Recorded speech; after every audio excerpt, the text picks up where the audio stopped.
Thank you. Thank you again. Welcome to the Burning River Browns Talk Show. I am Lou Marconi at L Marconi251 on Instagram, at L Marconi 1973 on X. Thank you for joining me tonight. I'm part of the Fanatical Elves Network, which is a subsidiary of the Fans First Sports Network. Please, with the Fanatical Elves, like, share, comment, subscribe. We love it. We love the fact that you guys are interacting with us. We're getting more and more every day. We appreciate it. We appreciate the Browns fans. We appreciate the Cleveland sports fans because today was a big day in Cleveland sports history. The Cleveland Cavaliers had the largest game 7 comeback by down by 18 points in the second quarter at one point in game 7 NBA playoff history. They defeated the Orlando Magic 106-94 to advance to the next round, the second round of the NBA playoffs. They will go to Boston and play the number 1 seed, Boston Celtics, Tuesday night at 7 p.m. Yay! Yes. It was interesting because there's some things I want to talk about this weekend. I'm going to talk about the game. I'm also going to talk about the tailgate event that I was at yesterday with my family, as well as interesting news about Dorian Thompson Robinson. So let's talk about that. But before we go any further, without any further ado, we need to pause for the sponsors of this show. We'll do it now. Okay, I'm back. All right, thank you very much. So again, Cavaliers won 106-94. Donovan Mitchell is an absolute warrior. He came through in the last 2 games. Yeah, game 6 he scored 50 points and it still wasn't good enough to win the game. But game 7 he scored 39. Other players came through. Your Max Strus, Tristan Thompson had 6 blocked shots, 16 rebounds. A lot of guys just came out and played. Darius Garland had a lot of foul trouble, but he pushed through. It was a great game. And you know what? The thing is, by halftime we were down by 10. We were down by 18 in the first half. We were down by 10 at one point, and I was just as frustrated as everybody else. I was angry as everybody else, but I kind of took a deep breath at the halftime and I went, let's see what they do. Either they're going to win in advance or they're not going to come up with enough to win. And they came out and they fought hard. They played like they wanted it, and they overwhelmed the younger, inexperienced Orlando Magic. Simple as that. And as the game went on, or the second half, I should say, went on, you kind of saw us take it. We just took it. This is ours. We're taking it. We're at home. It's our home court. We took advantage of it and we took the victory. So it was great.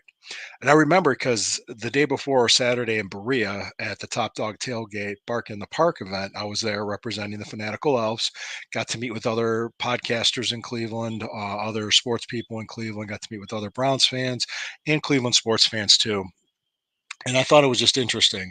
Obviously, we're talking, hey, Cavs game 7 tomorrow. Not many fans are optimistic. And people usually, one of the criticisms I get, and it's a valid criticism, that is, oh, I'm overly optimistic, almost Homer like. I just said, hey, you know what? I honestly think that the trend in this series was that the home team won every game, the home court team won every game. So I think that will hold true, and I think we'll come through, and we did. So I almost felt I wasn't right by halftime. I wasn't feeling too good about it. I'll be honest with you. I was upset just as much as everybody else. And I usually refrain from tweeting or texting at that time. So after the game was over, I tweeted out with a let them know hashtag saying, hey, can we wait till after the playoffs are over before we fire the coach or something along those lines? I'm paraphrasing it. But hey, I appreciate each and every one of you for coming along. And it's great that you show the emotion. It's great that we care. When we stop caring is when there's a problem. So I'm glad we care. We love our Cavaliers. We're glad that they advanced. We're happy. It's a wonderful thing. Jared Allen did not play the last 3 games of this series. He has hurt ribs. I've actually heard it from other places that it might be a rib fracture. If that's the case, he's not coming back in the playoffs because you have fractured ribs. Ooh, that's tough. That's difficult. So I'm not sure if that's confirmed report or not. So I'm going to be very careful about that. I know Boston's Porzingis is out. And they said he'll miss multiple games, but there's no definite on that. So I think he got hurt. If I want to say game 3 or 4 in the previous series for the Celtics and Heat. I'm pretty sure it was the Celtics. Yeah, I'm wondering who they were playing, but yeah, I think I heard the Porzingis is out too. So it's very physical in the NBA playoffs. It's very difficult. It's a grind, and this is like the second season. So we'll have to see how it happens. I also too like the matchup with Boston because when we were completely healthy and we played them 3 times in March, we won 2 out of those 3 games. Versus when we played them twice in December, when we were really, we had a lot of people hurt that part of the season. We had a lot of people injured that were off. So we shall see what happens. Hey, they play the games for a reason. They don't just hand out trophies or MVP awards. And Donovan Mitchell was the MVP of this series. And you know what? I give Orlando credit. They have a very good young and hungry team, and those guys, a lot of those guys have great futures in the NBA. They played a hell of a series. We had the home court advantage. If Game 7 was in Orlando, could very easily went to Orlando's way, but that's not how it happened. We had the better record, the higher seeding, I should say, and that's how we got it. So great. Moving on to the Browns. This is a rich person's problem. If you want to know what I say, our roster is that good. We're writing stories about like possibly the third string quarterback having another MRI done on his hip just to make sure it's okay. And it seems like he's rehabbing and he's back. But I saw the headlines for it and people like tweeting about it. Oh, Dorian Thompson. I'm like, he's our third string quarterback. It's like, what's the big deal? But I just letting people know that yeah, he's rehabbing, just like Nick Chubb. Hearing good news about Nick Chubb's rehab, fantastic. And I'm also hearing good news about Deshaun Watson's rehab. So where we're at right now, it's early May. OTAs are happening, workouts are happening. They're getting through it, and let's wait until end of July when they're at the Greenbrier. We'll see where everything's at that point. So that's when you start really looking at it. Um, yeah, and Thursday night, I plan on going on with the rest of the crew at the Fanatical Elves will be here. We'll talk about the schedule release, and I'm sure we're going to play the scheduling game. And this is a win, this is a loss. When predicting games 6 months ahead of time is just completely insane because you have no idea what the circumstances might be. But I think it's fun to do anyway. It's an exercise in futility, but why not? Why not? We got nothing else to do in May when we're talking football, so that's what we're going to do.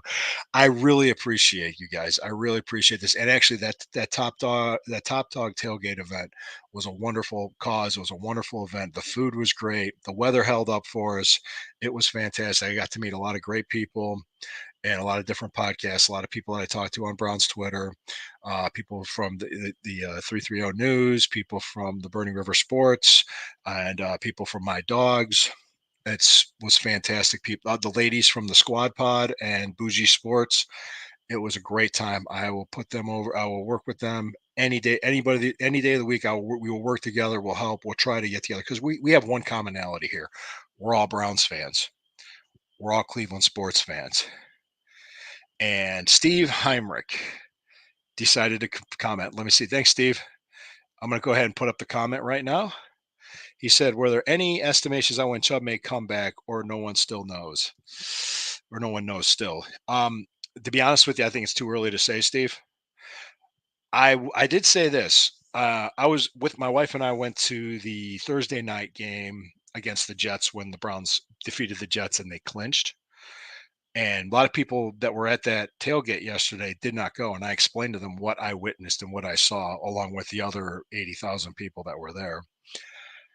Nick Chubb, 6 weeks after his second knee surgery, walked without crutches, walked up steps, put on a face guard, the Batman face guard, goggles or whatever you want to call them, smashed the guitar, and walked down the steps.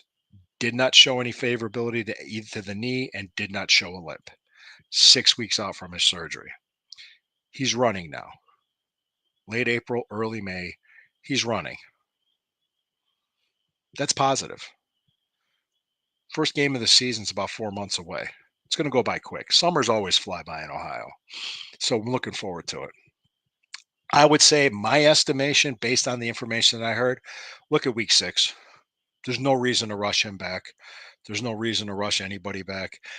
You're not going to hear a lot about injured players now because there's no rules making it mandatory to give out injury reports like it's during the season. like every Wednesday, you got to see that injury report. So it's at a certain time. I can't remember what time it comes out, but that's when we all kind of pay attention. So that's what it is. But thanks, Steve. And Steve, it was very nice meeting you yesterday. It was great.